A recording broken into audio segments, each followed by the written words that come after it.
దేవుని యొక్క వాక్యాల్లో మనం చూసినట్లయితే ప్రకటన గ్రంథము అనేటువంటిది చాలా ప్రాముఖ్యమైనది. ఈ ప్రకటన గ్రంథములో రాయబడినటువంటి ప్రతి అంశము కూడా రానున్నటువంటి రోజుల్లో జరగవలసినటువంటి వాటిని గురించి మాట్లాడుతూ ఉన్నాయి. అందుకనే ఈ ప్రకటన గ్రంథానికి ఇంకొక పేరు ఏమిటంటే నెరవేర్పు గ్రంథము. ఏదో ఒక రోజున ఇది నెరవేరాల్సిందే. ఆ ప్రకటన గ్రంథములో తీర్పులు ఉన్నాయి. ఆ తీర్పుల్లో మరి ధవళమైన మహాసింహాసనమని, అలాగే క్రీస్తు న్యాయపీఠము దగ్గర తీర్పని. ఇవాళ క్రీస్తు న్యాయపీఠము, ఈ క్రీస్తు న్యాయపీఠం అనేటువంటి తీర్పు గురించి కొన్ని విషయాలు మనం ధ్యానం చేద్దాం. ఏమిటి ఈ క్రీస్తు న్యాయపీఠము అంటే? పరిశుద్ధ గ్రంథములో కొరింథీయులకు రాసినటువంటి పత్రిక 2వ కొరింథీ 5వ అధ్యాయము 10వ వచనములో ఈ మాటలు జ్ఞాపకం చేస్తూ ఉన్నాడు. బైబిల్స్ ఉన్నవారు మీరు ఈ బైబిల్ తెరిచి ఆ వాక్యాన్ని నేను చదివేటప్పుడు మీరు కూడా చూడండి, సాధ్యపడితే నోట్ చేసుకోండి. 2వ కొరింథీయులకు రాసిన పత్రిక 5వ అధ్యాయము 10వ వచనం. ఎందుకనగా తాను జరిగించిన క్రియల చొప్పున అవి మంచివైనను సరే చెడ్డవైనను సరే దేహముతో జరిగించిన వాటి ఫలమును ప్రతివాడును పొందునట్లు మనమందరమును క్రీస్తు న్యాయపీఠము ఎదుట ప్రత్యక్షము కావలయును. క్రీస్తు న్యాయపీఠము ప్రభు అయినటువంటి యేసు క్రీస్తు వారు తీర్పు తీర్చేటువంటి దినము. ఆ క్రీస్తు న్యాయపీఠము దగ్గర మనమందరము ప్రత్యక్షము కావాలను. మనమందరము అంటే మనం అంటున్నాం, వాళ్ళందరూ అంటలేదు. మీరు ఆ ట్రాన్స్లేషన్ కూడా గమనించాలి.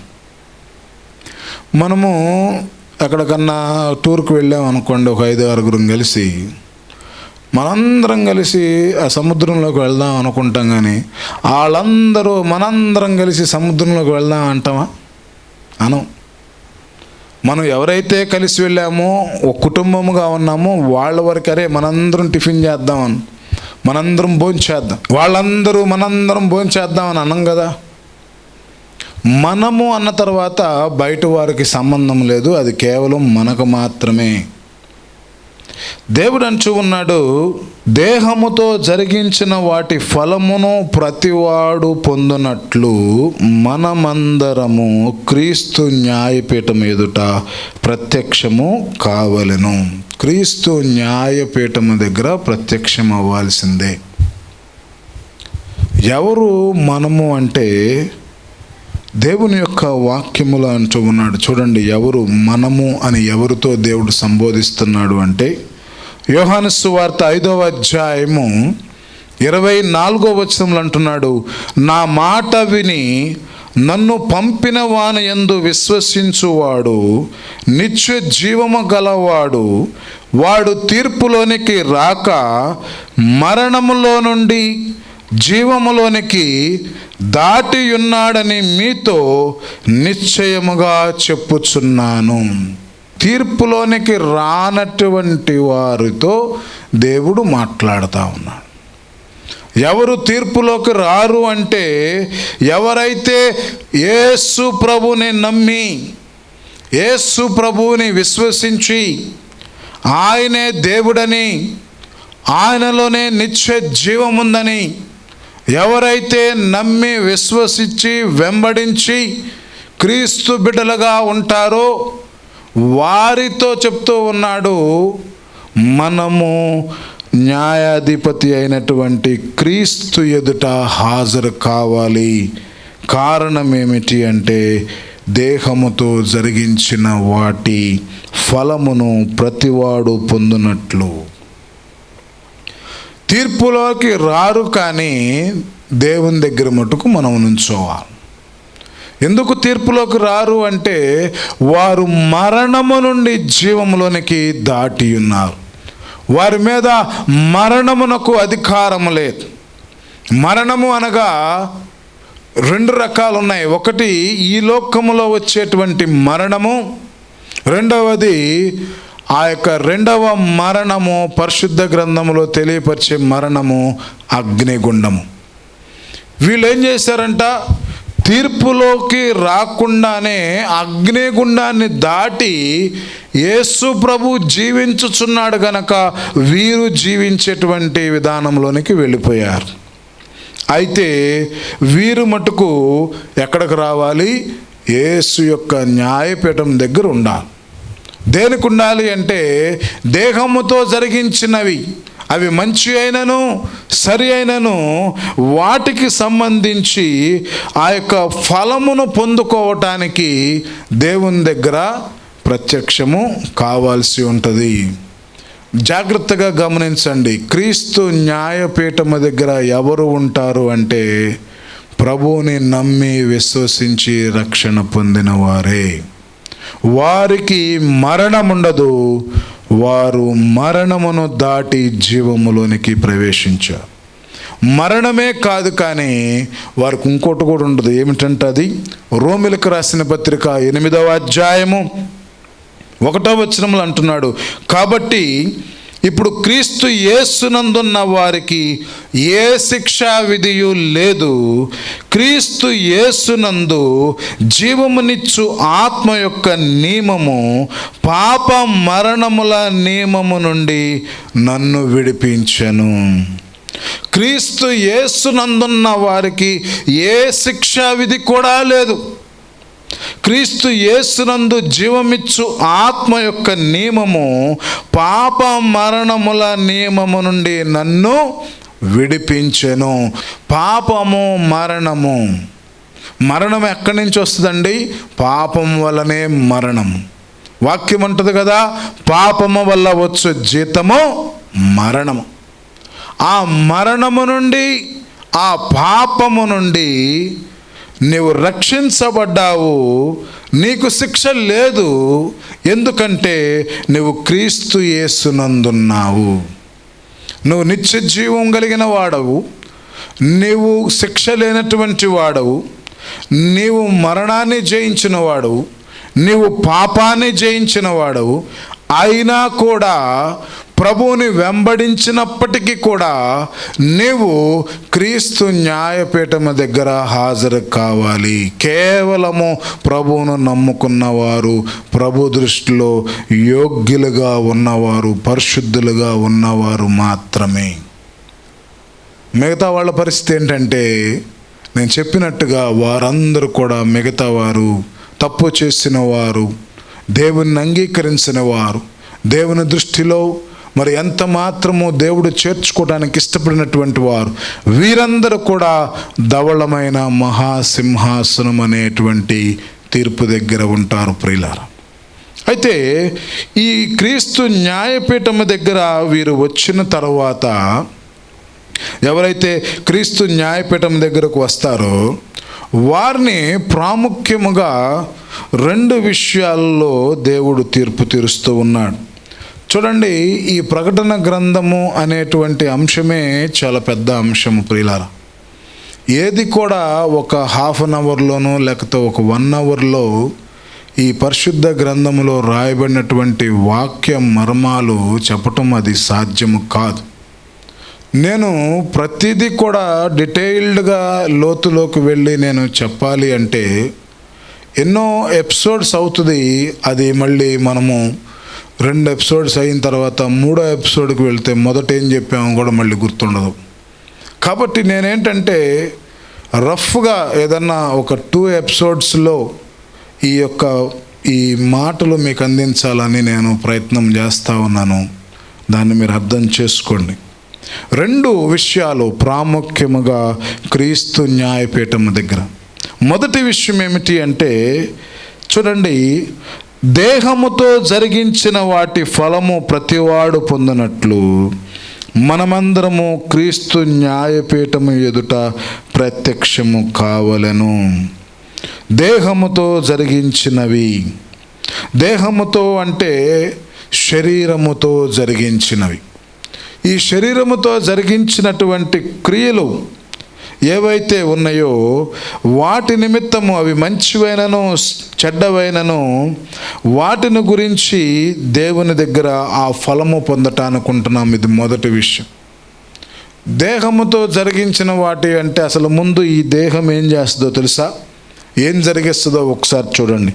గల్తీలకు రాసిన పత్రిక 5వ అధ్యాయము 19 నుంచి 21 వచనం వరకు అంటున్నాడు, శరీర కార్యములు స్పష్టమైనవి, అవేవనగా జారత్వము, అపవిత్రత, కామకత్వము, విగ్రహారాధన, అభిచారము, ద్వేషములు, కలహము, మత్సరములు, క్రోధములు, కక్షలు, భేదములు, విమతలు, అసూయలు, మత్తతులు, అల్లరితో కూడిన ఆటపాటలు మొదలగిన వీటిని గూర్చి నేను మునుపు చేసిన ప్రకారము ఇటు వాటిని చేయువారు దేవుని రాజ్యమును స్వతంత్రించుకొనరని మీతో స్పష్టముగా చెప్పుచూ ఉన్నాను.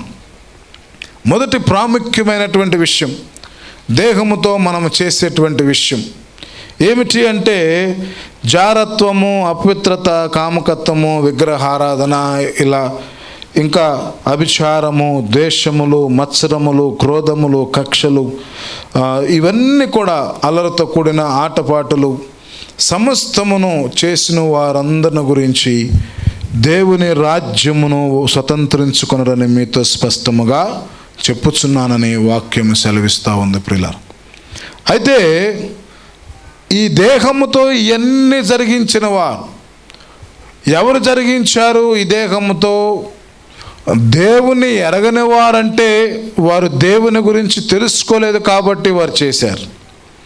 కానీ దేవుని ఎరిగినటువంటి వారు కూడా, ఏమండి, దేవుని ఎరిగినటువంటి వారు, ప్రభువును నమ్మి విశ్వసించిన వారు, బలలో చేయివేసిన వారు, బాప్తిసము తీసుకున్నవారు, వారు కూడా ఒకవేళ ఇలాంటి పనులు చేస్తున్నట్లయితే వీరేం చేస్తారంట? అలాంటి పనులు చేసి వెంటనే మళ్ళీ ప్రభువా క్షమించు నాయనా, క్షమించు నాయనా అంటూ ఉంటారు. నన్ను క్షమించయ్యా, నేను పాపిని, తొందరపడ్డాను, క్షమించు అని చెప్పుకుంటా ఉంటాను. వాస్తవానికైతే ఇలాంటి తప్పులు చేసినటువంటి నీవు దేవుని రాజ్యమును స్వతంత్రించుకోవటానికే అనుమతి లేదు అని చెప్పని దేవుడు సెలవిస్తున్నాడు. అయితే నీవు ఒకసారి నీ జీవితంలో ప్రభువా నన్ను క్షమించు అని చెప్పని ఈ పాత జీవితాన్ని విడిచిపెట్టి మరలా నీవు బాప్తిసము తీసుకొని ప్రభు బలలో చేయివేసి మరలా నువ్వు కొనసాగిస్తూ పాప క్రియలు చేస్తూ శరీర సంబంధమైన క్రియలు చేస్తూ ఉంటే వాటిని బట్టి నువ్వు ఏదో ఒక రోజు మళ్ళీ నీకు వ్యాధి వచ్చినప్పుడు, బాధ వచ్చినప్పుడు, ఆర్థిక ఇబ్బంది వచ్చినప్పుడు, లేకపోతే నీకు ఏది కలిసి రానప్పుడు అయ్యో నేను ఇన్ని రోజులు పాపము చేశా కదా అని ఆ పాపాన్ని బట్టి ప్రభువా క్షమించు అని చెప్పి నువ్వు అడిగినప్పుడు దేవుడు నీ కొరకు ఆయన యొక్క కల్వరి సిలువలో మరి నువ్వు దేవుని దగ్గరకు వచ్చి క్షమించమని అడిగావు గనక దేవుడు నిన్ను అంగీకరించి నీ ప్రారంభ దినము అనగా భూమి మీద నువ్వు పుట్టిన దినము మొదలుకొని నువ్వు చనిపోయేంత వరకు కూడా నువ్వు చేసినటువంటి పాపాలన్నీ ఆయన కడిగి వేసినప్పుడు ఈ పాపాలను బట్టి నువ్వు క్షమించు అని అడుగుతున్నప్పుడు దేవుడు ఏం చేస్తా ఉన్నాడు? వాటిని క్షమిస్తూ ఉన్నాడు. కాబట్టి నీవు మరణమును దాటి జీవములోనికి ప్రవేశించవు. మా శరీరముతో నువ్వు చేసినవి ఏవైతే ఉన్నాయో వాటిని గురించి దేవుని దగ్గర అవి మంచైనను చెడైనను నువ్వు లెక్క చెప్పాల్సి ఉంటుంది. ఆ విషయాన్ని జ్ఞాపకం చేసుకోండి. ఉదాహరణకి నేను ఒక మాటను మీకు జ్ఞాపకం చేస్తాను.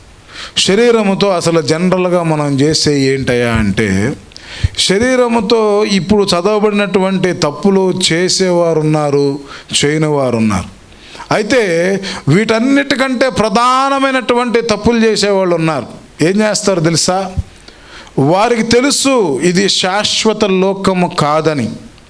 వారికి తెలుసు నిలవరమైన పట్టణాలు మనకిక్కడ లేవని. వారికి తెలుసు ఏదో ఒక రోజున ప్రభువుని ఎదుర్కొనడానికి మనం మధ్యాకాశానికి వెళ్ళాలని.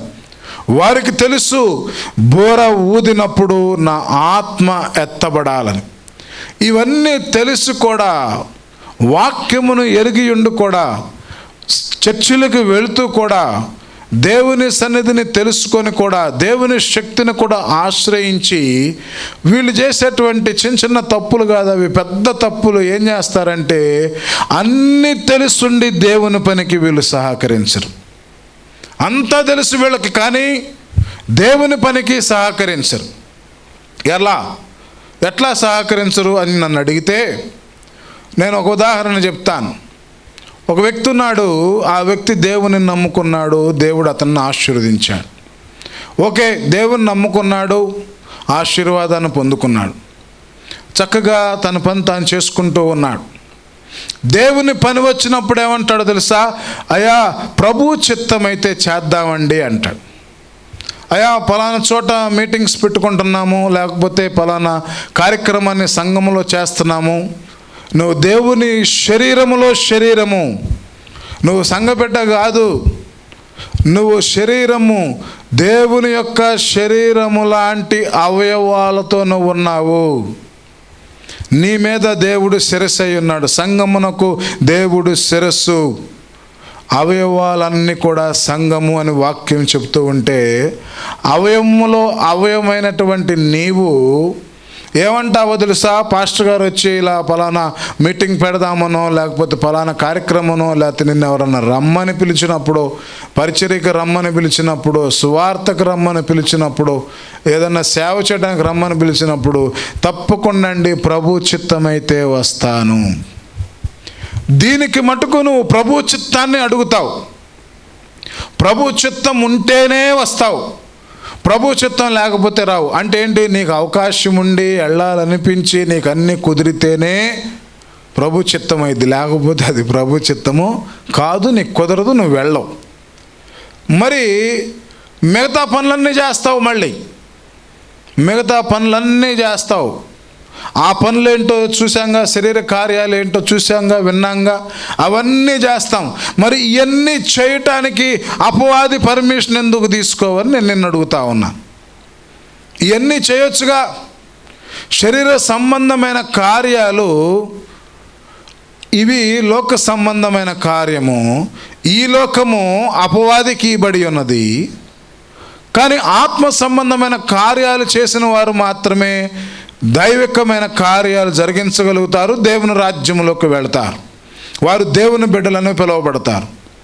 నువ్వు శరీర సంబంధమైన కార్యాలు చేస్తున్నావు అంటే, ఈ లోక సంబంధమైన క్రియలను జరిగిస్తున్నావు అంటే, నువ్వు అపవాది పర్మిషన్ తీసుకొని చెయ్యాలి. నువ్వెందుకని అపవాది పర్మిషన్ అడగవు? అంటే తప్పు పని చేయటానికి, తప్పుడు పనులు చేయటానికి, లోకానుసారమైన పనులు చేయటానికి, నీ ఇష్టానుసారముగా నువ్వు జీవించటానికి మటుకు నీకు అపవాది పర్మిషన్తో పని లేదు, అపవాది చిత్తముతో పని లేదు. నీ చిత్తము, నీ ఇష్టము, నీ ఆలోచనతోనే నువ్వు చేస్తావు. కానీ రక్షించబడినటువంటి నీవు దేవుడు గనక ఫలానా పని చేయమని ఎవరన్నా దేవుని బిడ్డలు వచ్చి నిన్ను అడిగితే మటుకు ప్రభు చిత్తమైతే చేస్తాను, ప్రభు చిత్తమైతే వస్తాను, దానికి మటుకు ప్రభు చిత్తము కావాలి. ఇలా ఏవైతే చేశావో, ఇది ఓన్లీ కేవలం ఎగ్జాంపులేనండి. ఒకరి జీవితాన్ని గురించి నేను తీర్పు తీర్చడానికి నేనే పార్టీ వాడిని కానుక నేను తీర్పు తీర్చటం లేదు, కానీ వివరిస్తూ ఉన్నాను మీకు అర్థము కావటం కోసం. ఇలా లోతుగా చెప్పుకుంటే దేవుని వాక్యం కన్నా కూడా ఇక నా సొంత మాటలు చెప్పడమే తప్ప దేవుని మాటలు ఉండవు ప్రియులారా. ఈరోజు మీరు గమనిస్తున్నారో లేదో, నా ప్రతి ప్రసంగంలో కూడా వాక్యాన్ని ఆధారము చేసుకొని వాక్యమును ఎత్తి చూపించి నేను మాట్లాడతానే, కానీ ఒక వాక్యము తీసుకొని ఆ వాక్యాన్ని బేస్ చేసుకొని నా పరిజ్ఞానముతో, నాకు ఇచ్చినటువంటి ఆలోచనతో, నా ఇంటి ముందు జరుగుతున్నటువంటి సంఘటనలతో, నేను అనుభవించినటువంటి ఈ పిట్ట కథలు మీకు చెప్పడం లేదు. ఎందుకంటే పిట్ట కథలు నిన్ను రక్షించవు ప్రియులారా, పిట్ట కథలు నిన్ను దేవుని రాజ్యానికి నడిపించవు. బైబిల్లో ఒక మాట ఉంది, ఏమన్నాడంటే ప్రకటన గ్రంథంలో ఆఖరి అధ్యాయంలో ఒక మాట అంటాడు, ఇందులోవి ఏవియు కలపవద్దు, ఇందులోది ఏదియు తీసివేయవద్దు అంటున్నాడు. పరిశుద్ధ గ్రంథములోనిది ఏదైనా నువ్వు తీసివేస్తే నువ్వు శాపగ్రస్తుడివే, అలాగని ఏదైనా నువ్వు కలిపితే నువ్వు శాపగ్రస్తుడివే. కాబట్టి ఏం చెప్పాలి? గ్రంథములో ఏముందో అదే మనము బోధించాలి, అదే బోధించాలి, వాక్యానుసారముగానే బోధించాలి. ఆ రోజుల్లో శిష్యులు కూడా వాక్యానుసారముగా వారు బోధించినప్పుడు విన్నవారు ఏం చేశారంట, వారి ఇంటికి వచ్చి లేఖనాలను పరిశీలన చేశారు. ఏం పరిశీలన చేశారండి? లేఖనాలు. ఏ లేఖనమైతే పేతురు కానీ యోహాను కానీ అపోస్తులైనటువంటి శిష్యులు చెప్పారో ఆ చెప్పిన లేఖనాలను ఇంటికి వచ్చిన తర్వాత ఇది బైబిల్లో ఉందా లేదా, ఈ మాట వారు చెప్పింది యథార్థమా కాదా, వాళ్ళు పరిశీలన చేసుకొని దాని ప్రకారం నడుచుకున్నట్టుగా వాక్యము సెలవిస్తూ ఉంది. కాబట్టి నేను ఎప్పుడు కూడా నాకు ఇష్టమైనటువంటి క్రియ ఏమిటి అంటే వాక్యాన్ని చూపించి నేను వాక్యము చెబుతాను. నా సొంత మాటలు చెప్పడానికి నేను ఇష్టపడను. అందుకోసమే ఒక్కొక్క మెసేజ్లో 10 నుంచి 15 నుంచి 20 నుంచి రెఫరెన్సులు వస్తానే ఉంటాయి. ఎందుకు ఇన్ని రెఫరెన్సులు అండి? ఒక మాట ఎత్తుకోండి, చక్కగా చెప్పేసేయండి. ఏం చెప్పాలండి? ఒక మాట పట్టుకొని మిగతా 20 నిమిషాలు ఏం చెప్పాలి? పెట్టె కథ చెప్పాలి. ఆ పెట్టె కథ ఎవరికి, దేనికి చెబుతున్నాను? ఆ పెట్టె కథ వల్ల ఎంతవరకు ప్రయోజనం ఉందండి? నవ్వుకోవటానికి ప్రయోజనం ఉంది, ఆ గంటకు ప్రయోజనం ఉంది, ఆ అరగంటకు ప్రయోజనం ఉంది, కానీ అది నీ ఆత్మను రక్షింపచేయదు. ప్రియులారా, నీ ఆత్మ రక్షించబడాలి అంటే వాక్యము నీ ఆత్మను రక్షిస్తుంది. వాక్యము నీ పాదమునకు దీపము, వాక్యము నీ త్రోవకు వెలుగు, వాక్యము నిన్ను రక్షిస్తుంది.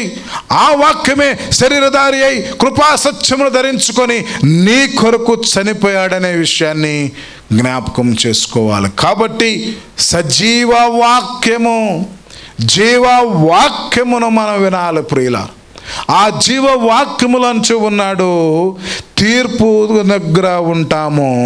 ఆ తీర్పు ఎవరికి అంటే మరణమును దాటిన వారికి, జీవము కలిగిన వారికి, పాపము జయించిన వారికి తీర్పు. ఆ తీర్పే మన ప్రభు అయినటువంటి క్రీస్తు న్యాయాధిపతి అయిన తీర్పు. అక్కడ ప్రాముఖ్యముగా దేహముతో చేసిన వాటిని, ఆ దేహముతో జరిగించినటువంటి క్రియలు ఏవైతున్నాయో వాటిల్లో ఎన్నో చేస్తాం, కానీ నాకు తెలిసిన క్రియ ఒకటి, దేవునికి విరుద్ధముగా ఎప్పుడు మనము అలవాటుగా చేసేది ప్రభు చిత్తం, ప్రభు చిత్తం అని చెప్పని మనము చేసేటువంటి క్రియ. ఆ క్రియను నేను మీకు ఎక్స్ప్లెయిన్ చేశాను తప్ప ఎవరిని కూడా నేను విమర్శించలేదండి. అయితే ప్రియులారా, రెండవ క్రియ ఏమిటి అంటే చూడండి, యాకోబు రాసిన పత్రిక 4వ అధ్యాయము 11-12 వచనాలు అంటున్నాడు, సహోదరులారా, ఒకనికి విరోధముగా ఒకడు మాటలాడుకుడి, తన సహోదరునికి విరోధముగా మాట్లాడి తన సహోదరునికి తీర్పు తీర్చువాడు ధర్మశాస్త్రమునకు వ్యతిరేకముగా మాట్లాడి ధర్మశాస్త్రమునకు తీర్పు తీర్చుచున్నాడు. నీవు ధర్మశాస్త్రమునకు తీర్పు తీర్చిన ఎడల ధర్మశాస్త్రమును నెరవేర్చువాడవు కాక న్యాయమును విధించువాడవైతివి. ఒక్కడే ధర్మశాస్త్రమును నియమించి న్యాయము విధించువాడు. ఆయనే రక్షించుటకును నశింపజేయుటకును శక్తివంతుడై ఉన్నాడు. పరునకు తీర్పు తీర్చుటకు నీవెవడవు? పరునకు తీర్పు తీర్చుటకు అంటే పొరుగు వారిని తీర్పు తీర్చడానికి నీవు ఎవడవు? ఇది రెండోది కామన్గా మనం చేసే పని. ఆడేం పాస్టర్ అండి, ఇతనేం పాస్టర్ గారండి, ఆమెమండి, ఈయనెవడండి, అదేం పాట అండి, ఇదేం వాక్యం అండి. ఏం చేస్తున్నారండి? సహోదరునికి నువ్వు తీర్పు తీరుస్తూ ఉన్నావు. నీ డ్యూటీ అసలు అదేనా? యేసుప్రభుని నమ్ముకొని బాప్తిసం పొందుకొని రక్షణ మార్గంలో నడుస్తా ఆళ్ళ మీద నిందలేసేటువంటి అవకాశం ఏంటి నీకు? ఎందుకు అంత ఇంట్రెస్ట్ ఏంటి అసలు? రోజు వాక్యం చదువుకుంటున్నావా? బైబిల్ జ్ఞానాన్ని సంపాదించుకుంటున్నావా? మోకాళ్ళ మీద ఉండగలుగుతున్నావా? ప్రార్థించగలుగుతున్నావా? దేవుని కృపను సంపాదించుకోగలుగుతున్నావా? చేతనైనంత వరకు ఇతరులకు నువ్వు సహాయము చేయగలుగుతున్నావా? మంచి చేయగలుగుతున్నావా? క్రీస్తు ఇతరులను ప్రేమించినట్టుగా నువ్వు ప్రేమించగలుగుతున్నావా? అందరినీ నువ్వు చేర్చుకున్నట్టుగా నువ్వు చేర్చుకోగలుగుతున్నావా అంటే ఇవి చేస్తున్నామా లేదా అనేది మీ వ్యక్తిగతంగా మీరు పరిశీలన చేసుకోండి. చేస్తున్న వాళ్ళు ఓకే. ఒకవేళ చేయని వారు ఎవరైనా ఉంటే ప్రియులారా, అది చేయట్లేదు కానీ నువ్వెందుకు తీర్పు తీర్చే విషయంలో ముందుంటున్నావు? ఎవరికి ఎవరు శత్రువు అండి? ఈరోజు దేవుని బిడ్డకి దేవుని బిడ్డయే శత్రువు అయిపోయాడు. ఫలానా మీటింగ్స్ పెట్టుకుంటున్నారని ఎవరన్నా ఒక పాంప్లెట్ వేసుకుంటే అదే రోజు అదే తారీఖులు అదే టైంలో ఇంకొక ఆయన మీటింగ్స్ పెడతాడు. ఇంకొక ఆయన అదే రోజు సంఘములో ఉపవాస కూడికి పెడతాడు. ఇంకొక ఆయన అదే రోజు గృహ దర్శనాలు పెడతాడు. ఇక ఆలోచన చేయండి, ఏం చేస్తున్నాం మనం? ఇది నేను దైవజనులను విమర్శించటం కాదు, కానీ సహోదరులుగా ఉన్నటువంటి మనము, ఐక్యత కలిగి ఉండాల్సినటువంటి మనము, దేవుని పని విషయముకు వచ్చేసరికి నీ సంఘమును నువ్వు కాపాడుకోవాలి, నీ సంఘమును నువ్వు రక్షించుకోవాలి. ఎలా కాపాడుకోగలుగుతాము అంటే, ఆయన మీటింగ్ పెట్టాడు కాబట్టి నేను మీటింగ్ పెడితే కాపాడుకుంటే అది అజ్ఞానం అండి. మనము ప్రార్థించగలిగితే, వారి కొరకు కన్నీరు కార్చగలిగితే, వారి నిమిత్తమై దేవుని దగ్గర వాగ్దానాన్ని వారు పొందుకొనలాగా మనము విజ్ఞాపన చేయగలిగితే, ప్రియులారా, తప్పనిసరిగా ఏ ఒక్కరు కూడా జారిపోవటానికి అవకాశము లేదు. ఆత్మ సంబంధమైనవి చేయాల్సింది మొదలుకొని అవి చేయకుండా ఏం చేస్తూ ఉంటామంటే సహోదరుడికి తీర్పు తీరుస్తూ ఉంటాం. ఇది కేవలము పాస్టర్ల గురించి కాదండి. సంఘములో ఉన్న పెద్దలు కానీ, సంఘములో ఉన్న విశ్వాసులు కానీ ప్రతి ఒక్కరు చేస్తున్నటువంటి పని. ఈ పని విషయం కూడా దేవుడు తీర్పులోనికి తీసుకుంటాడు.